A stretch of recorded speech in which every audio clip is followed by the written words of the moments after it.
أعوذ بالله من الشيطان الرجيم. بسم الله الرحمن الرحيم. الصلاة والسلام على سيدنا محمد وعلى آله وصحبه أجمعين. أما بعد، السلام عليكم ورحمة الله وبركاته. دمان ولا للأد بني سلام يا ميل بود جوكتين وحنا لا وقت قاعدين وعناذو أن دمان ولا لها يوسف بيري ولا لي هريلي جوجي يقف كستو داوني فيديو وحنا لا إلهي هايدن حفظي ميل كستو جوكتين أن وح يعني أنت بدل وحنا أرجنا سوشيال ميديا سومالي ذا arrimo badan oo iska calool xanuuna inaan wallahi aan bulshadeena ka dhex aragno waxaa jira laba shay oo shalay maanta indhahay ku qabteen oo runtii aad iyo aad aan uga naxay shocking yani guride waa ka shalay toole inta badan social media aad u qabsaday ee ka hadlayay videoga caruurta yar Soomaalida muuqaalka anshaxumada iska soo duubay wallahi waxa weyn horta arin argagax leh waa arin aad iyo aad looga murugoodo runtii waana arin yani cibra qaadasho u leh waalidiin badan san ognahayba caruurta mas'uuliyadoodu adduunka marka la keeno ilaa inta ka sokaysa mas'uuliyadooda waalidka ayaa iskale waalidka ayaa looga baahan yahay inuu dariiqa saxda ah oo ku rido kuna hanuuniyo ilaa inta أودي أفضل بي أجيشي سوي ما نيسو وانا مسؤولية أعدو على سرنتي لكن واحد مدانا بشيدي إنا سومالي دا إن بدن والدين بدن أي مسؤولية عروتي وذا كسارنا دا يدلك كدقاقين أن رنتي أن وحنا آمي سنة هاي مضحو هادو حمادو جيركا إنتا كالنا وي حمادان مضحو أما مضح بشكستا وارقا ويان إلهي وحو مسؤولية أودي بينا وارقا caruur badan inay dayacmaan horta number 1 waxaan aaminsanahay inay raggu kamid yihiin qayb weyn ay ka yihiin ama qaybta ugu horeysa mas'uuliyadeeda ugu weyn iyagu leeyihiin taban hooyaduna soo kale mas'uuliyad baa ka saaran oo hooyadu waa macalinka koowaad ee guriga jooga weeyaan hooyadu inay noqoto hooyo wanaagsan akhlaaq leh diin leh iyaduna waa muhiim weeyaan labada qof inay noqdaan laba qof oo diin leh oo diinta ku dhaqmana waa laga maarmaan weeyaan waayo awlaadu iyaga ka shidaal qaadanayaan waana very challenging ilmo markaad korinayso waliba casrigan la joogo caruurta zamankan la korinayay wallahi way ka mas'uuliyad culus yihiin ka mas'uuliyad adag yihiin caruurihii ama jiilashii hore runtii casrigan waliba casri teknolojiyada lagu jiro أولادي سي easy أي access ugu helayaan inay aalada internetka ay galaan waxay doonaan ka daawadaan caruur badan waxa laga yaabaa telefoonna inay haystaan iyagoo yar yar hadayna haysan kii waalidka ay isticmaalayaan waxay daawanayaan TV waxay daawanayaan tablet yani hadii ilmaha la monitor gareyn waayo wax kasta waa ka soo horbaxay indhiisuna way qabanayaan ilmaana waa ilmo yar ma kala shaandhayn karo wixii xumaa iyo wixii sama caadi buu arkayaa in waxyaabaha qaarkood hadii ay indhiisa ku bataan mar walba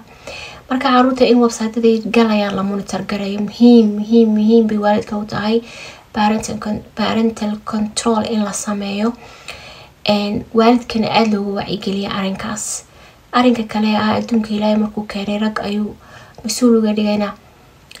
bulshadeena inta badan dayaca dal iyo dibadba runtii ku habsaday xaruuraha أنا waxaaminsanahay in ragga qaarkood ka dambeeyaan aabayaal aad u wanaagsan baa jira rag fiican baa jira rag mas'uuliyadda ilaahay ka aabay iyo ka zooj qaatay kana soo baxay ayaa jira runtii waxaa jirta maama Ingiriisi oo tiraahdo nin walba yani wuu dhali karaa laakiin nin walba aaba ma noqon karo waa true nin walba ilmo waa dhali karaa laakiin it takes a good man to be a father qof aaba fiican nin fiican bay qaadan kartaa inuu aaba fiican noqdo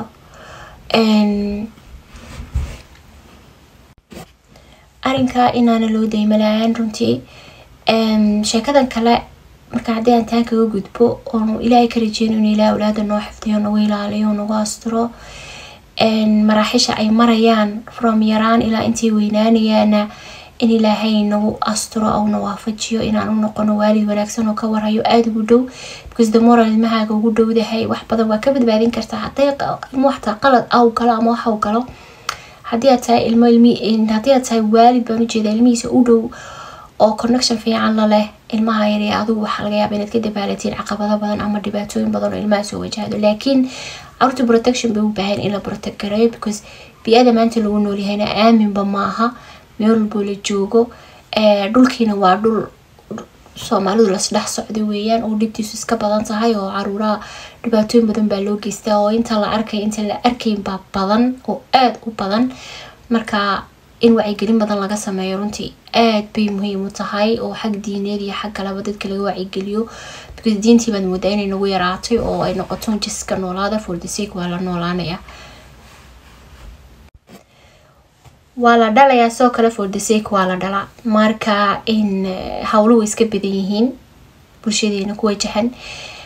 muuqaalka kalen aadka uga naxay maanta galabta waxay ahayd gabadh ka tagtay qurbaha oo u tagtay xaajgeedii oo wadankii jooga yani it was very hard to watch and waxay ahayd gabadh hooyo weliba special need ilmaha special need haysata gabar yar ugu talagalay wiilkii ay nolosha wadaageen islahayd maybe he will be better wuxuu ugu talagalay inuu nolosha yani u dhaafiyo it was a shocking image and baraha bulshada ayaa la soo dhigay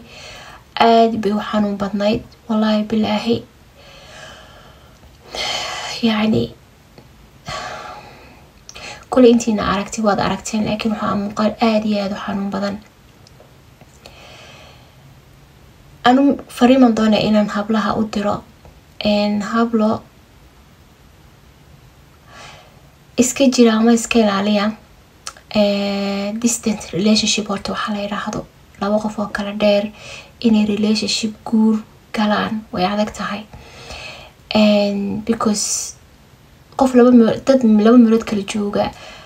inta badan si deeply uma garan karaysid qofka shakhsiyadiisa because waad ka fog tahay mar walbana waxyaabaha madaahirkeen aragna aan qofka ka aragna way ka duwan tahay waxa reality-ga marka inuu qofku background check mar walba la sameeyo walaa muhiim bay tahay distance relationship na la iska ilaaliyo especially hablaha jooga Europe ama Mareykan ama western countries ka waxay iska jirtiin guurarka dadka wadankii jooga because most of them waa abolitionist waxa weeyaan fursad intooda badan fursad bay guurka ka kaleeyihiin yani ka naawilayaan fursadda oo ah amba dhoof amba hanti labada midun I think waa rare weeyaan qof genuine ah oo really yani guur daacad ka tahay guurka uu daacad ka yahay ama relationship-kaas uu daacad ka yahay waa way jiraan laakiin aan waxaan aaminsanahay inay 100% hal noqonayso hadii la soo helo iminka dhibaatooyinka noocaas ah hablaha aad loo dhibaatayna walaa way badan yihiin waliba ragga wadankii jooga ay kala kulmaan I think malaa trend bayba noqotay arrimahaas ka taxadira haweeno qalbigiina ilaashada qalbigiina waxaad sameeyeen waliba hadii aad daawacyo hore soo martay qalbigaaga raab garayso ilaasho adigu isjeclow raabkaaga ha kugu jiro ha ku ilaashanaado ha ku xafidnaado ilaa aad helisid the right person oo u qalmo ala dabaq min dahab aad ku siin kartid hadhood ogtahay qofkan inuu u qalmo inta ka horeysa qalbigiina ilaashada because daawac aad bay yani inuu ugu badan yahay si rafudna way noo soo gaaraan because inta ugu badan waxa laga faa'iideysaa taanimada iyo caatifada inoogu badan emotionkeena because waan aamina si rafud baan dadka ku aamina inteena badana jacayl laga yaabo bulshada aan ka soo helin xagga waalidka aabaha especially baa inagu jira mar walba jacaylkaas waxaan jecelahay inaan ka raadina meel kale waana ta dhibta ugu badan hablaha u geysata marka aabayaasha iyo waalidada waxaan fariin halkan u farayaa please hablihiina jacayl badan oo xooga siiya say gabadho character-keegu oo adkaado oo low self esteem-ka ee dumarka Soomaali inta badan ay haystaan ay uga badbaadaan kuwa soo socday oo confidence-kooga oo kor u qaadmo please jacayl badan caruurta guryaha ka siiya wiil iyo gabadhba wallahi jacayl badan hala siiyo jacaylkaas ma haysano soo meelo kale ayaa inta badan ka raadina oo qaldan wrong people yaad marar badan ku dhacaysaayo physically mentally emotionally dead ka dhigayo ku dilaya ku baabi'inaya ayaa la kulmayso wuxuush yaqaaban ku noolnahay afka ee dumar badan inta badan ay uga galaan 2% ayaan u aaminsanahay ka badbaado laakiin intooda badan wuxuush bay inta badan afka uga galaan markaas khayr badan baan rajaynaya. Assalaamu calaykum.